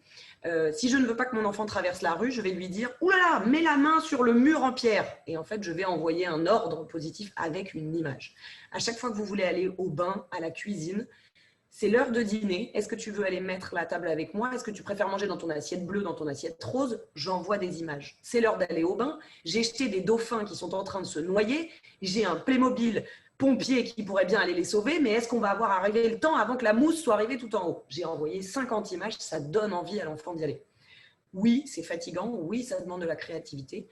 Mais c'est une petite créativité qui parfois... C'est un petit rythme à prendre. Ça nous prend 10 secondes. Je ne vous dis pas que vous y arriverez toute la journée, mais ça nous prend 10 secondes, là où ça va nous prendre un quart d'heure de gérer. C'est l'heure d'aller au bain. Non, je ne veux pas aller au bain. Juste parce que l'enfant était en train de jouer et que tout son cerveau est planté dans son jeu. Soit vous prenez le cerveau et le jeu et vous déplacez le cerveau et le jeu dans le bain parce que vous emmenez l'image et son activité et ça va bien se passer. Soit, voilà, vous prenez un petit temps pour créer une image et lui donner envie d'aller voir. Évidemment, il n'y a pas grand-chose à voir, mais son cerveau va le voir à sa place et ça va beaucoup vous aider. Cette notion de grand choix, petit choix, elle est très importante. On ne laisse pas son enfant choisir. Si vous dites à votre enfant, est-ce que tu veux aller à la boulangerie avec maman ou rester à la maison avec papa? L'enfant va choisir, il va choisir l'un des deux et à la seconde où vous allez fermer la porte, quel que soit son choix, il va regretter son choix parce qu'il est petit, qu'il mentalise les deux et que finalement, il ne veut pas choisir. Il aime autant aller à la boulangerie avec maman que de rester à la maison avec papa et que donc s'il fait l'un, il va regretter l'autre. Je vais à la boulangerie, tu viens avec moi. Est-ce que que tu veux mettre tes bottes ou est-ce que tu veux ce sac aider à porter les pains au lait. Et encore un croissant ou un pain au chocolat, c'est déjà tendu parce que il va vous dire qu'il veut les deux après. Mais ce sera moins grave et au pire, vous achèterez les deux. C'est grave. Toujours bien choisir la grande décision et lui laisser une petite décision pour lui. Alors, quelque chose qui va être très important pour vous, c'est vrai que la discipline positive, alors il y a quand même le mot discipline qui sonne comme un truc un peu rigide et positif, donc ça va être super cool. Gilles disait, allez, on essaye de rigoler, c'est pas toujours fastoche, parfois on est un peu dépassé. Alors, je pose une question qui est volontairement moderne et rétrograde. Est-ce qu'une punition bienveillante, ça existe? Aujourd'hui, on ne parle plus trop de punition, ce n'est pas quelque chose qu'on cherche. Mais donc, une punition bienveillante, oui, en vrai, on peut la constituer. Et ça va essayer de nous aider aussi à gérer un peu les émotions de nos enfants et puis à garantir leur sécurité et les élever dans cette société parce qu'on ne peut pas toujours les laisser gagner, les laisser doubler, tout choisir, etc. Donc déjà, quand est-ce qu'on crée une règle dans sa famille? Ça peut commencer à 18 mois. Hein. Une règle, ce n'est pas agressif. Le but, ce n'est pas d'être autoritaire. C'est juste une règle de vie. Du style, en voiture, on met sa ceinture. Voilà, à 18 mois, j'ai un grand souvenir de mon fils qui l'enlevait toutes les 2 minutes. Eh bien, j'étais ravie de détacher la mienne, d'arrêter la voiture en pleine rue, de faire le tour, de recliquer la voiture, de me rattacher, de démarrer et d'entendre clic. Et d'entendre ça 20 fois de suite. C'est effectivement un peu compliqué. Donc, j'ai anticipé et j'ai développé une règle en voiture, on met sa ceinture. Je mets le luxe de les faire rimer, je trouve que c'est plus rigolo pour les enfants. Alors, quand on crée une règle, en fait, moi, je dis qu'à partir du moment où vous vous disputez plus de 3 fois avec votre enfant et qu'il y a un conflit qui ressort plus de 3 fois sur les jeux vidéo, sur les gâteaux au chocolat, sur l'eau du bain qui sort du bain, sur la route où on ne se garantit pas la sécurité quand on va à l'école, ou etc. Après 3 conflits, on pense à une règle. On s'arrête et à distance de la dispute avec notre enfant ou de cette contrariété, on va se poser, réfléchir, en couple ou pas en couple. J'ai vu qu'il y avait beaucoup de questions sur les parents séparés. Sachez qu'un enfant peut parfaitement s'adapter à des règles chez maman qu'il n'y aura pas chez papa. Et chez maman, la télé, c'est mardi soir et vendredi soir. Et du moment que chez maman, il y a aussi de la discipline, mais qu'il y a aussi plein de fun, plein de câlins, plein de machines à bisous, des tonnes d'histoires et un réservoir affectif rempli. Et les règles passeront très bien, il n'y aura aucun souci. Et même si elles ne sont pas respectées chez papa, les enfants peuvent avoir 2 maisons et 2 codes de procédure pénale différents. Donc une bonne règle, pour qu'elle devienne une conséquence, elle doit, une bonne punition, pour qu'elle soit bienveillante, elle doit respecter ces 4 règles. C'est pas moi qui l'ai inventé, c'est Jan Nielsen dans les années 70, donc ça date dans son livre qui s'appelle La discipline positive. Donc les 4 R, en gros, votre enfant doit connaître la punition avant de faire sa bêtise ou de provoquer la limite. Ensuite, cette punition doit être reliée au problème, c'est-à-dire qu'on ne prive pas de télévision un enfant qui n'a pas mangé de haricots verts. On ne prive pas de télévision ou d'un anniversaire chez un copain un enfant qui a mis de l'eau du bain partout dans la baignoire et qui a joué à sauver Willy. On va trouver une règle en fonction pour la baignoire avec la baignoire, pour la télé avec la télé. Ensuite, cette conséquence, parce que c'est ça son vrai nom, elle doit être raisonnable. C'est-à-dire que si on a par exemple un problème avec la baignoire et que votre enfant depuis 4 jours vous met de l'eau absolument partout et que vous n'en pouvez plus et que la soirée est rythmée et que ça vous met dans le jus de votre rythme parce que ça vous fait perdre 10 minutes avec votre serpillière, vous allez lui dire que pendant 2 jours, il va prendre une petite douche rapide, mais que le bain, on reviendra quand on pourra le faire sans faire sauver Willy. Et on ira à la piscine municipale samedi, parce qu'effectivement, comme on l'a dit tout à l'heure, la pulsion d'un enfant, elle n'est jamais mauvaise. Un enfant, il a envie de sauter dans l'eau, c'est pas pour nous embêter, c'est pas pour nous faire ramasser à la serpillière, c'est juste parce qu'il a envie de sauter dans l'eau, parce qu'il expérimente comme un petit ingénieur et qu'il a envie d'y aller. Donc, on va respecter sa pulsion, mais driver sa pulsion dans une règle. Et puis le dernier R, il est tout bête. Ça ne sert à rien de mépriser notre enfant quand malheureusement il a voulu tester ou qu'il n'a pas réussi à ne pas mettre de l'eau du bain et que c'était quand même plus rigolo et que c'était irrésistible. Pas la peine de lui dire « Eh ben bravo, c'est super, hein !» Ah là, super, bah là il n'y a plus de bain. Hein. Tu vois, 2 jours, terminé, c'est la douche maintenant. Moi j'en ai ras le bol. C'est pas la peine. En fait, la conséquence, c'est que « Oh la galère !» La grosse galère. Là, t'as encore fait sauver Willy, t'as mis de l'eau partout. Bon, on n'a plus qu'à aller chercher la serpillière et puis on se fait une petite douche pendant 2 jours parce que moi, la serpillière, ras la casquette. Et voilà. Et finalement, c'est le fait que la punition ou la conséquence va revenir 1 ou 2 fois. Votre enfant n'aura jamais besoin de remettre en question les choses plus de 1 ou 2 fois, que ce soit pour la sécurité dans la rue parce qu'il faut tenir la main. Si on fait demi-tour quand il ne tient pas la main, on le dit gentiment, on prévient avant et on retournera au parc pas dans 3 semaines, mais dans 2 heures, on retourne au parc. Et dans 2 heures, on lui redit, tu te rappelles, il faut bien me donner la main pour la sécurité. Et on pose la question pour qu'il puisse le savoir. Alors maintenant, qu'est-ce qu'on fait quand les enfants deviennent zinzin parce que on n'a pas anticipé et qu'on n'a pas bien géré je ne sais quelle situation parce qu'on est pressé et ça m'arrive encore à moi. Donc voilà. Ce qui est très important, 3 petites choses. Essayez de ne pas le raisonner. Tout à l'heure, Christelle vous l'a super bien dit. En fait, l'âge de raison qui va inhiber les réactions émotionnelles, il n'est pas du tout prêt avant, même à 8 ans. Ça va aller beaucoup mieux et vous allez le voir tout seul, ça va s'arrêter tout seul. Surtout, on ne parle pas autant que moi, aussi vite que moi, on ne dit rien. Si on doit parler, on pratique de l'écoute active. Ça t'énerve, tout est tombé par terre, tu n'arrives pas à mettre ton chapeau de Playmobil, ton frère a tout cassé. Une phrase qui décrit c'est une bibliothèque en bois. Vous dites ce qui se passe, aucun jugement, vous prononcez l'émotion et on se tait. On propose un câlin, si c'est possible, si ça n'est pas possible, on dit qu'on est là et qu'il peut nous appeler, qu'on sera là pour l'aider, mais qu'on se recule. Et on n'hésite pas, si c'est possible, à pratiquer une forme d'ignorance en disant « je suis là, tu m'appelles, je te laissais doudou, et si je peux t'aider, tu m'appelles, je viens t'aider » par une solution ou par un câlin. Mais on peut s'éloigner parce qu'il arrive que les enfants nous mettent des grosses bignes dans tous les sens et donc on propose sa présence, mais on va s'éloigner quand même. Et puis après, on reprend, comme l'a dit Christelle.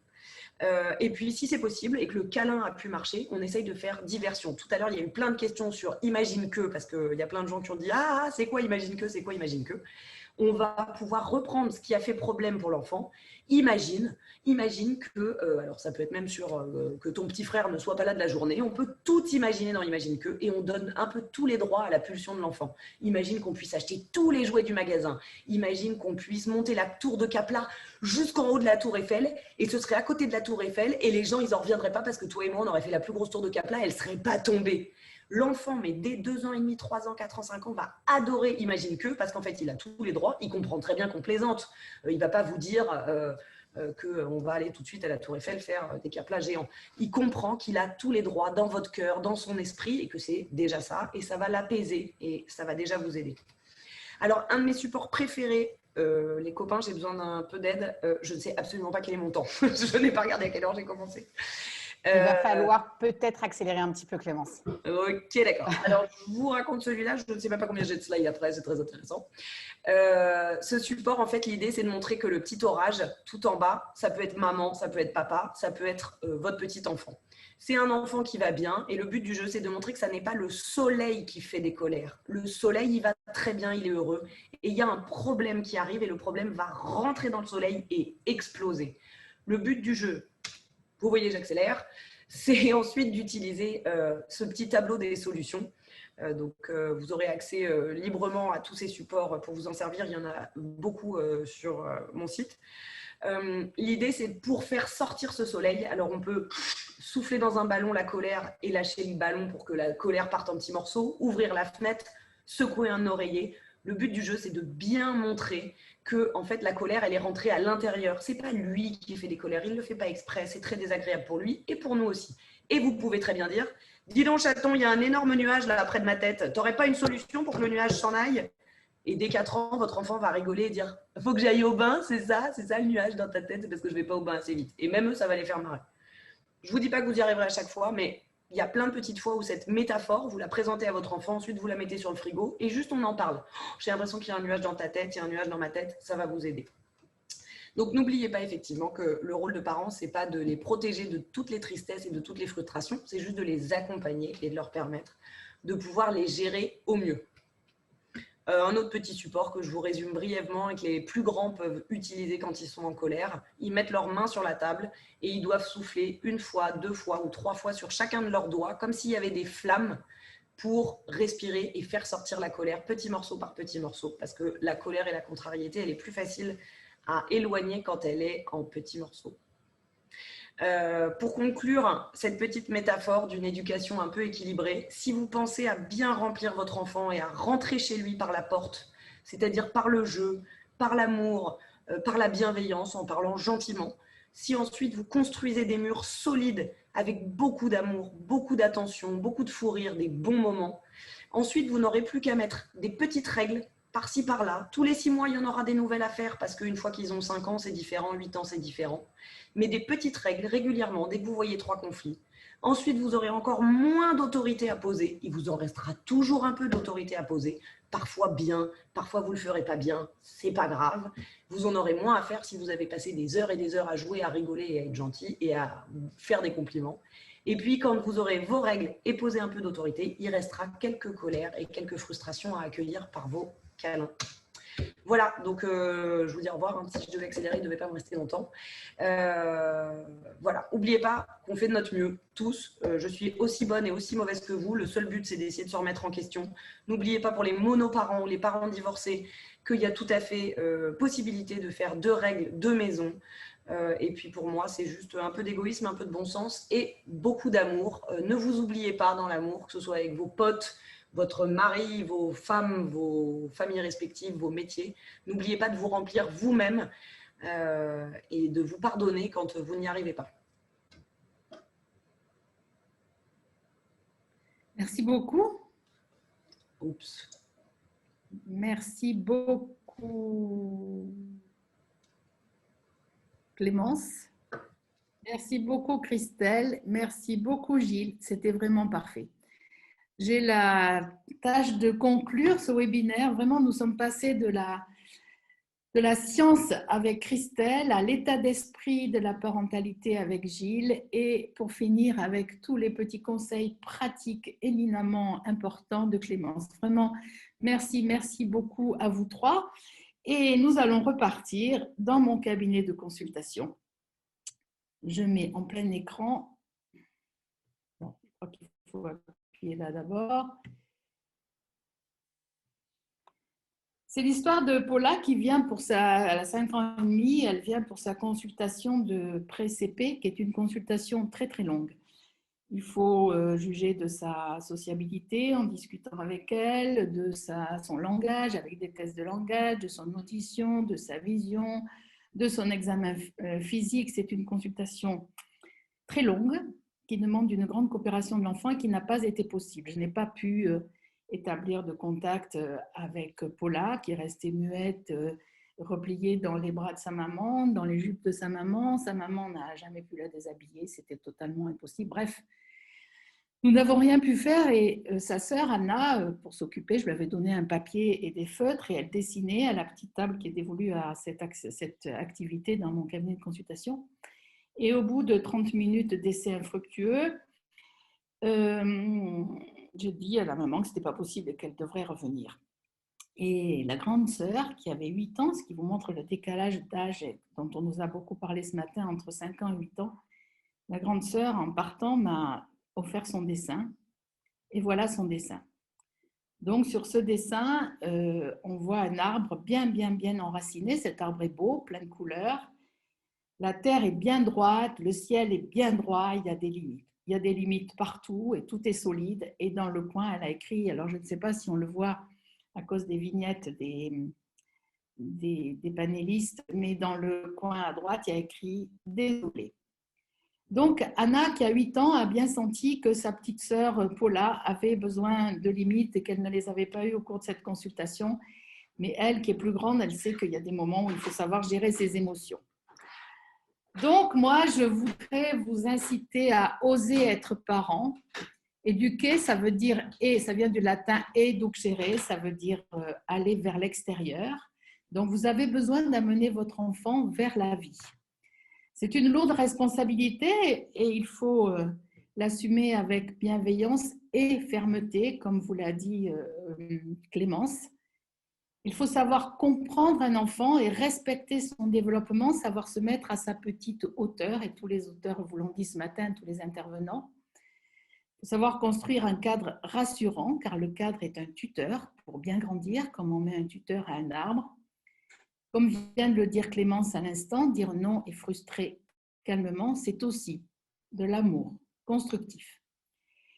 Et puis, après avoir, pendant presque 4 décennies, vu défiler 3000 ou 4000 parents par an, J'ai envie de vous dire surtout, alors Clémence a dit soyez égoïste, j'ai aussi envie de vous dire ayez confiance en vous. C'est parce que vous aurez confiance en vous que vous lui donnerez confiance pour la vie entière. Voici le lien qui vous sera communiqué sur Impédia pour avoir des pistes vers des ateliers de parentalité et beaucoup de documentation. Et maintenant, nous allons répondre à toutes les questions que vous ont posées tous ces enfants. Merci. Alors, un immense merci à tous. Pardon, Catherine. Un immense merci à tous pour ces interventions extrêmement riches. Et puis, merci à tous les participants parce qu'on a été très questionnés sur plein de sujets, tant sur les outils que sur les concepts. Donc, on a essayé évidemment, comme je vous le disais, de reprendre l'ensemble des questions. Ce n'est pas évident. On va essayer de poser celles qui sont revenues le plus souvent. Donc, je vais démarrer. Christelle, on avait une question qui peut être adressée. On nous interrogeait sur comment remédier aux dégâts faits pendant l'enfance quand on est adulte. Est-ce que c'est quelque chose d'irréversible? Est-ce que c'est quelque chose qui se répare dans le cerveau? Alors, je crois qu'il faut avoir une réponse nuancée. Alors, les dégâts, je ne sais pas de quoi on parle. Si on parle… alors, en tout cas, il n'y a rien d'irréversible. Ça, c'est une première chose. Alors, je vous dirais, il y a une perspective qui est vraiment très réjouissante qui se trace aujourd'hui, ce qu'on appelle les thérapies de neurosciences appliquées. Donc, des thérapies qui s'appellent intégration des cycles de vie. Je ne sais pas, vous pouvez chercher s'il y a des praticiens autour de chez vous qui pratiquent ces thérapies. L'idée, c'est qu'on peut aujourd'hui réparer, y compris l'exposition, le fait qu'un enfant ait été exposé, soit en témoin, soit victime de violence. On sait que ce qu'il y a de plus difficile à réparer, c'est ce qui s'est passé avant 3 ans. Voilà, ça, je peux vous dire, ça, c'est effectivement plus complexe. Mais la loi du cerveau, c'est la plasticité. Vraiment, moi, c'est vraiment le message que je veux que vous reteniez, vous les parents. Donc, il faut pouvoir se faire accompagner. Il faut savoir de quoi on parle, de la nature des violences, l'intensité, la fréquence, la précocité d'exposition. Ça, ce sont les 3 facteurs qui vont déterminer. Il peut y avoir aussi des modalités d'attachement. Je pense à l'attachement désorganisé quand vous avez des figures d'attachement qui sont très imprévisibles et très effrayantes. Ça, effectivement, ça crée beaucoup de dérégulation. Hein. Si ça vous intéresse, je peux envoyer aussi pour des parents des petits supports pour comprendre en fait ce qui se passe dans le cerveau, comment le cerveau va se débrancher par l'intermédiaire de systèmes nerveux qu'on appelle le complexe polyvagal. Et la signature souvent des traumatismes, on va dire sévères et complexes, c'est vraiment la dérégulation émotionnelle à l'âge adulte. Alors, les gens qui ont subi des traumatismes précoces, ils ont une caractéristique, c'est qu'ils ne sont jamais dans la fenêtre de tolérance. C'est-à-dire que soit ils sont hyperactivés, soit ils sont complètement anesthésiés, mais ils passent très très peu de temps dans cette fenêtre de tolérance que je vous décrivais tout à l'heure. Et ça, je peux mettre des ressources si certains d'entre vous sont intéressés par cette compréhension. C'est vrai que ces perspectives de neurosciences appliquées, je trouve, ouvrent des voies vraiment très prometteuses sur les traumatismes simples, sur les traumatismes complexes et sur les blessures d'attachement précoces. Merci beaucoup, Christelle. C'est très clair. On diffusera effectivement les éléments. Je poursuis donc avec une petite question pour Clémence, sujet qui est beaucoup revenu sur la question de la confrontation. Comment faire quand la relation avec mon enfant, alors là en l'occurrence c'était un enfant de 6 ans, mais c'est revenu à plusieurs reprises dans les questions. Quand il n'y a plus de relation en dehors des cris, comment rétablir le lien quand la relation est basée sur la confrontation? Oui, je l'ai vu passer moi-même, cette question, elle m'avait interpellée, c'est vrai. C'est un peu ce que je résume sur cette petite conclusion de la maison. L'essentiel, c'est vraiment comment on rentre en communication avec notre enfant et comment on construit les murs de la maison. Si on ne fait que de l'autorité et qu'on absorbe les colères, qu'est-ce qu'on fait comme maison avec un toit et une cheminée? Rien du tout, en fait, le toit est sur ta tête et tu ne peux pas vivre dans cette relation-là. Donc on laisse tomber tous les conflits, mais tous, je veux dire tous. Et on répare. Ça ne prend pas si longtemps que ça. J'ai plein d'enfants au cabinet que je vois arriver parlant de suicide, disant je ne me marierai jamais, je n'aurai jamais d'enfant parce que la vie d'adulte c'est nul et parce que mes parents sont nuls avec moi. Et en 1 heure, ils repartent et finalement, hop, on remet de l'eau et la plante, elle est comme un tournesol, elle se remet debout direct. Laisser tomber tous les conflits pendant 8 jours ou 15 jours ou 3 semaines, en plus c'est les vacances scolaires donc ça va être l'occasion. C'est pas du tout laisser tomber toute son éducation, ça va être très rapide et ça va être essentiel. Pour un enfant de 6 ans, ça peut passer tout bêtement par le fait. Alors j'ai vu une autre question qui contredit presque ce que je vais dire là, mais j'allais dire ça peut être de jouer par terre au Playmobil. Alors ça fait partie des choses qui réparent énormément et qui nourrissent beaucoup un enfant, c'est de jouer à des jeux d'imitation, c'est-à-dire pas un jeu de Monopoly où on va perdre ou gagner ou du memory parce que soit on fait semblant de perdre, soit notre enfant va connaître une frustration, mais vraiment un jeu de collaboration. Alors ça peut être cuisiner, bricoler ensemble, mais ça peut être, je sais pas, je dois pas citer de marque, j'imagine, mais enfin des petits bonshommes, de la dinette, peu importe, des jeux de collaboration. Et on va juste, comme je disais tout à l'heure, c'est une bibliothèque en bois. Les enfants adorent qu'on commente ce qu'ils font ou qu'on répète ce qu'ils disent. Vous pouvez imaginer par exemple même votre enfant quand il regarde un dessin animé qui rigole et là il vous dit une phrase incompréhensible, généralement vous ne comprenez rien. Le dinosaure il a écrasé la patte du rocher, vous n'avez rien compris. Et là vous faites ah bon, le dinosaure a écrasé la patte du rocher, vous répétez ce qu'il dit et là il se sent connecté à vous comme si vous étiez son meilleur pote. En 2 secondes il vous dit ouais c'est trop marrant, hein. Vous n'avez rien compris, vous n'avez pas vu l'image, vous étiez sur votre téléphone, mais lui il croit que vous avez regardé le même dessin animé que lui et que vous étiez avec lui au même moment. Et en fait, un enfant, on va le réparer avec des petites bricoles comme ça. Donc, c'est l'urgence, chère maman dont je n'ai pas le prénom, c'est de remettre des murs, une porte, et ensuite, on mettra des fenêtres avec des règles qu'on va anticiper de façon gentille et adaptée, télé, bain, baignoire, etc., etc. Si ça résume. Super, merci beaucoup Clémence. Une petite question pour Gilles. On est pas mal interrogé sur... alors les outils ont beaucoup intéressé les parents et on est interrogé sur des exemples concrets de mise en place d'un temps de pause. Lorsque l'enfant et le parent sont dans le rouge, concrètement, comment on fait pour proposer un temps de pause pour les deux, les parents et les enfants?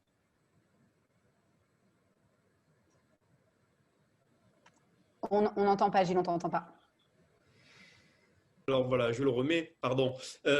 Merci pour cette question, Clémence. Eh bien, effectivement, moi, ça m'arrive souvent, c'est-à-dire qu'arrive un moment, proposer qu'ils se connectent à une activité, que chacun se connecte à une activité, puis on se retrouve dans quelques temps pour repasser du temps ensemble. Voilà. Moi, aussi simplement que ça, et ça m'arrive encore l'autre jour, ou surtout avec les questions maintenant comment dirais-je, de télétravail, où on a les enfants donc à proximité, et l'idée, c'est pas de, voilà, l'énergie et l'intention dont j'ai parlé tout à l'heure, effectivement, là, on l'a pas. Donc, il faut prévenir en amont, voilà, là, il va se passer ça. Comme disait Clément, je préviens, je vais faire cette activité. Toi, pendant ce temps-là, tu fais cette activité. Je fais mon activité de travail. Toi, tu fais cette activité. On peut proposer un choix, c'est encore mieux. Tac, tac. Et dès que j'ai terminé, dès que toi, tu as terminé ton activité, tu me le dis et on reprendra du temps ensemble. Voilà. On en revient un petit peu à ce qu'on avait, c'est mettre en lumière, mettre en pratique un petit peu tout ce qui a été détaillé, de toujours de prévenir, de donner une activité, de réassurer sur la question de la connexion. Parce que dès qu'ils se sentent déconnectés de nous, avec l'exemple du rocher, là, j'ai bien aimé, dès qu'ils se sentent déconnectés, dès qu'il y a un doute sur cette connexion, au final, est-ce que mon parent est bien inscrit dans un amour inconditionnel à mon endroit? Est-ce qu'il est vraiment là-dedans? Eh bien, dès qu'il y a un doute là-dessus, c'est la porte ouverte à un comportement débordant. Donc, au final, on pourrait résumer en disant que cette parentalité, c'est apporter le meilleur lorsque ce sera le pire. Merci beaucoup, Gilles, c'est très clair. Alors, on a une petite question maintenant plutôt sur les nourrissons, question plutôt adressée à Catherine. Avec une demande d'éclairage sur les pleurs du nourrisson, avec d'un côté le message de laisser pleurer les enfants pour faire leur nuit, et d'un autre côté, pas mal de choses en neurosciences qui parlent d'effets et de conséquences sur le cerveau de l'enfant. Je remercie vraiment la personne qui a posé cette question parce qu'effectivement, c'est très, très important. Bon, le webinaire était plutôt pour l'éducation, c'est-à-dire pour les enfants un petit peu plus grands, et le nouveau-né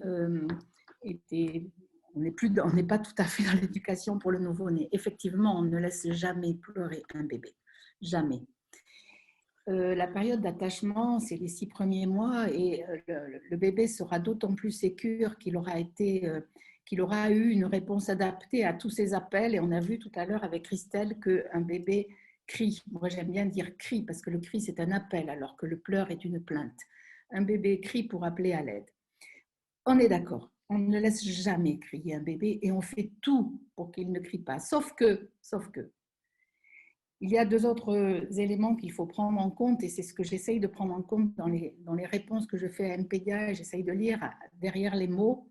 Il y a aussi une réalité, c'est que 15% des mamans présentent une dépression postnatale dans les 6 mois qui suivent l'accouchement. Et ça, c'est une réalité. Il y a une autre réalité très, très prégnante pour les familles, pour les pédiatres et pour la société, c'est le syndrome du bébé secoué. Et quand je lis dans une question qu'un papa, qu'une maman sont à bout parce qu'ils ne dorment pas depuis 2 mois, il y a un moment où il faut se préserver. Et si on n'arrive pas à calmer son bébé, et c'est sûr qu'on ne pourra pas le calmer si on est très énervé, on le laisse crier pour revenir le reprendre dans les bras un petit moment. En particulier, je voudrais insister sur ces fameux pleurs du soir. Le bébé crie de 8h à 22h. Quand il est, ou à 24 heures, quelquefois, quand il est dans l'utérus et qu'il bouge ses pieds, ses mains, son genou, tout le monde est content. Mon chéri, mets ta main sur mon ventre, on sent le petit pied, on sent la petite main. C'est une activité du bébé, c'est un sommeil actif. Quand on a la même chose 15 jours après dans le berceau parce qu'il est né, c'est la même chose mais avec le son. Et là, tout le monde est paniqué. Qu'est-ce qu'il a? Il a faim, il a mal, il a le reflux, il a ceci, il a cela. Non, il bouge sa voix. Donc, il faut naviguer entre tout ça, tout faire pour calmer un bébé qui crie, on est d'accord, et le laisser crier quand on ne peut plus rien pour lui. Merci beaucoup, Catherine. Une petite question pour Christelle. On nous interroge, est-ce que le bébé signe pourrait permettre à l'enfant de réguler ses émotions plus tôt? On ne t'entend pas, Christelle. Hop là. Le bébé signe. Alors moi déjà j'ai signé avec mon deuxième enfant. Je ne l'ai pas fait pour l'aîné parce que j'avais l'impression d'apprendre un truc qui allait me prendre 1000 ans à acquérir. Alors qu'en fait ça a été très simple pour la deuxième. Les retours que j'ai, parce que moi je fais beaucoup d'interventions pour les professionnels de la petite enfance, et les retours que j'ai sur les professionnels qui ont mis ça en place, alors c'est très étonnant parce qu'il y a des disparités de pratiques qui sont énormes vis-à-vis du signe.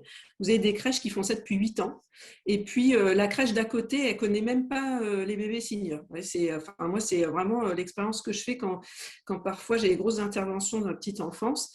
Les retours des professionnels sur les signes, c'est que dans les crèches, il y a moins de pleurs.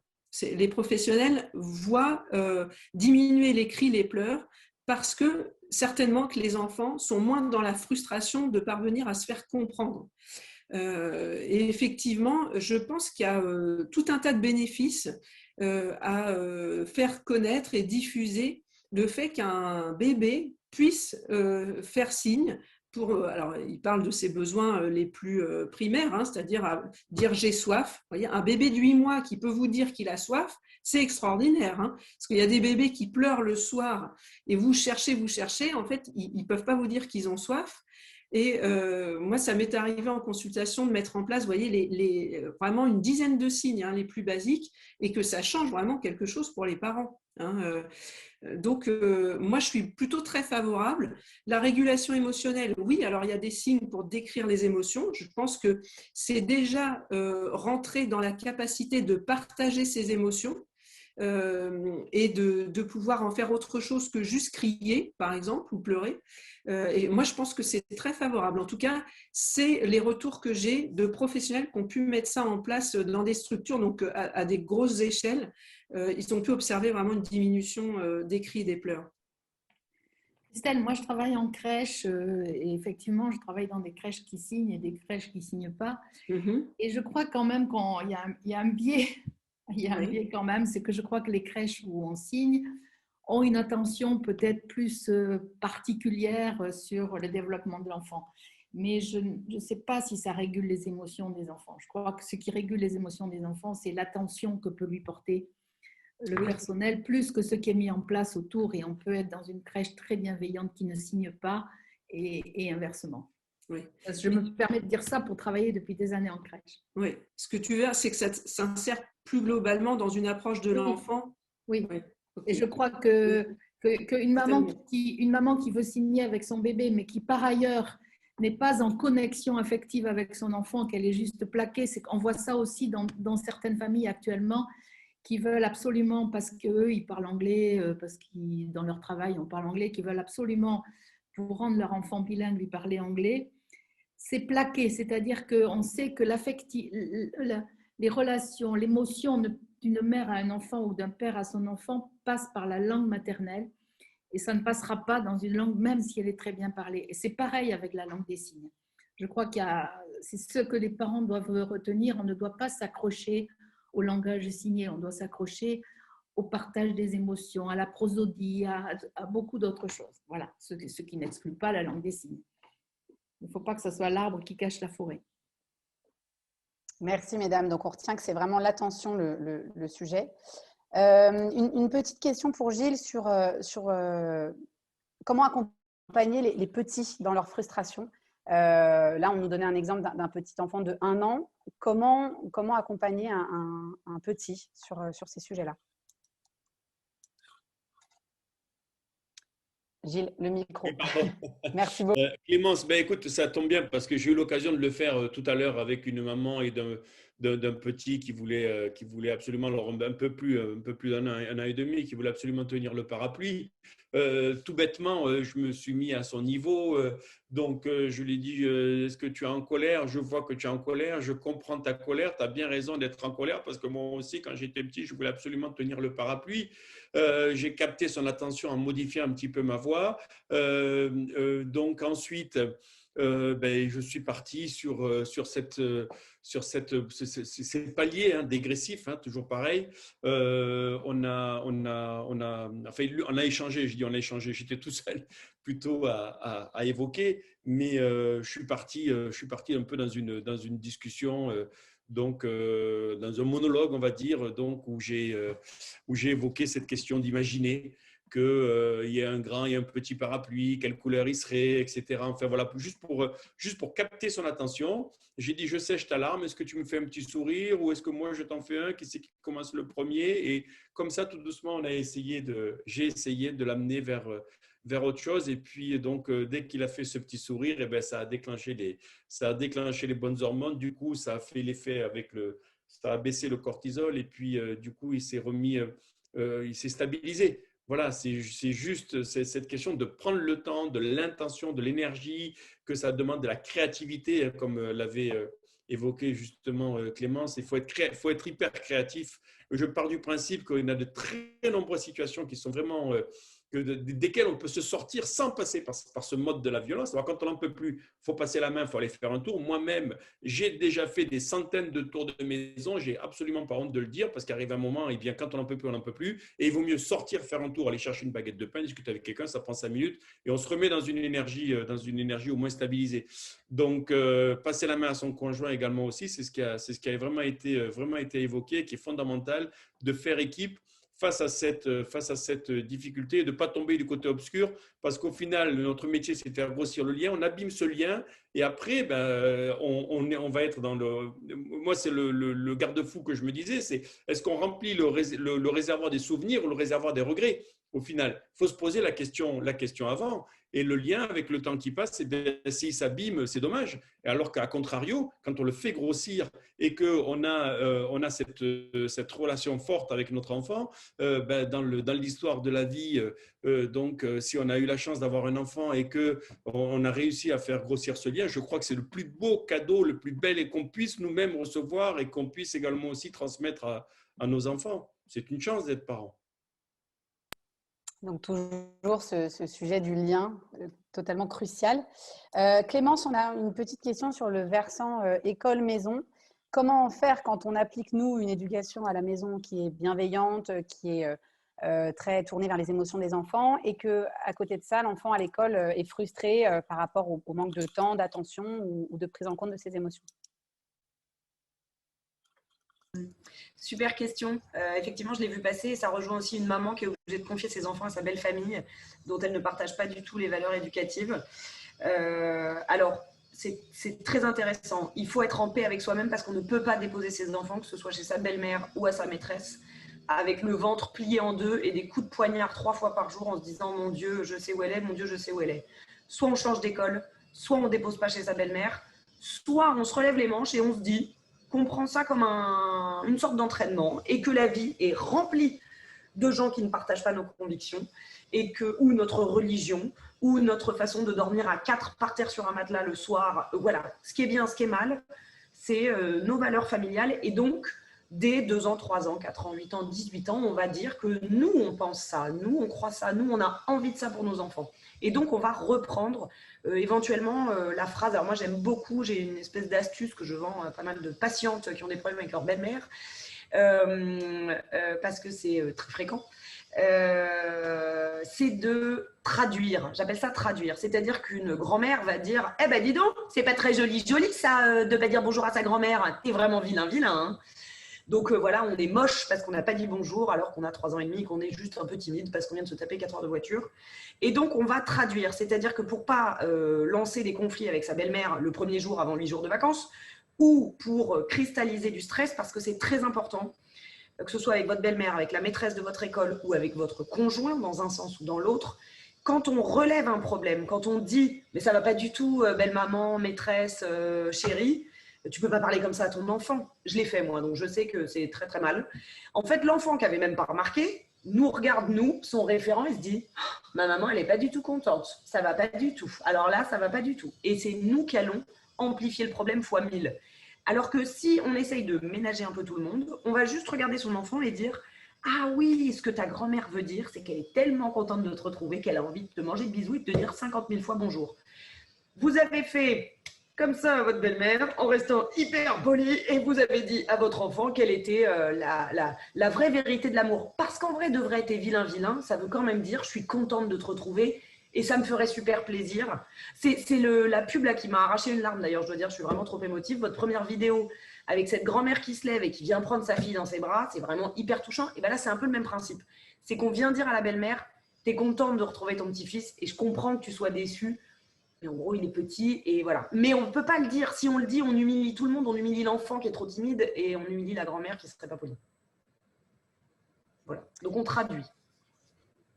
On traduit, on note. Merci beaucoup Clémence. Je vais poser encore 2 petites questions parce que le temps arrive malheureusement à échéance. On avait beaucoup de questions, mais voilà, il a fallu sélectionner, on en est navré. Catherine, il y a une question sur le contexte un petit peu global et est-ce que certaines violences ne seraient pas aussi le fruit d'une forme de pression de la société ou d'une injonction à se conformer à une forme de modèle, tant sur l'école que voilà, un modèle éducatif? Est-ce qu'il y a eu une évolution perceptible? Juste le micro, Catherine.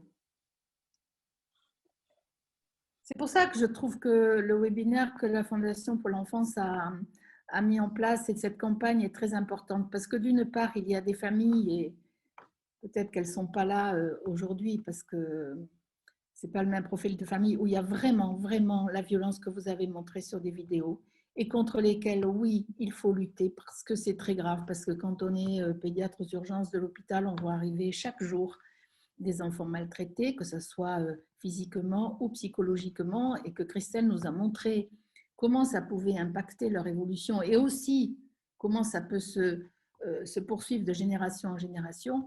Mais alors, c'est pour ça que c'est important la discipline positive, c'est important la bienveillance, mais l'inverse, et les neurosciences aussi nous le montrent, c'est que l'absence de cadre, une trop grande bienveillance sans fermeté, quand c'est n'importe quoi, du laxisme, je dis n'importe quoi entre guillemets, c'est aussi délétère pour le développement de l'enfant et ça, les neurosciences le montrent aussi, parce que c'est angoissant et parce que quand on se construit dans l'insécurité et dans l'angoisse, on ne peut pas se construire correctement. Donc oui, le contexte est très très perturbant pour les parents parce qu'ils savent qu'il ne faut pas être violent, ils savent qu'ils vont être bienveillants et quand ils ne sont pas complètement bienveillants, ils croient qu'ils sont trop fermes. Donc, il faut trouver un juste milieu et c'est pour ça que c'est important d'arriver à comprendre tout ce que nous a expliqué Clémence aujourd'hui et se rappeler de la règle des 3 R. Et Clémence a bien dit qu'on pouvait punir à condition de le faire selon les 4 R. Mais donc, il faut que les parents naviguent en tout ça. Et puis, il y a quelque chose qui est important aussi pour les parents, c'est qu'ils sont seuls. Les grands-parents sont loin, alors il n'y a pas que des mères malveillantes. Et il y en a même beaucoup qui sont bienveillantes, et des grands-pères aussi. Les parents sont seuls souvent, et c'est ça, et c'est pour ça que ces ateliers sont importants. Il faut se faire aider, il faut discuter, et puis il faut surtout, comme je l'ai dit en conclusion, avoir confiance en soi et ne pas et se faire confiance. C'est vous qui élevez votre enfant, c'est pas les psychologues, c'est pas les pédiatres, c'est vous. Et vous seul, en voyant ces réactions, savez si vous êtes dans la bonne voie. Je ne sais pas si les autres intervenants sont d'accord avec cette notion.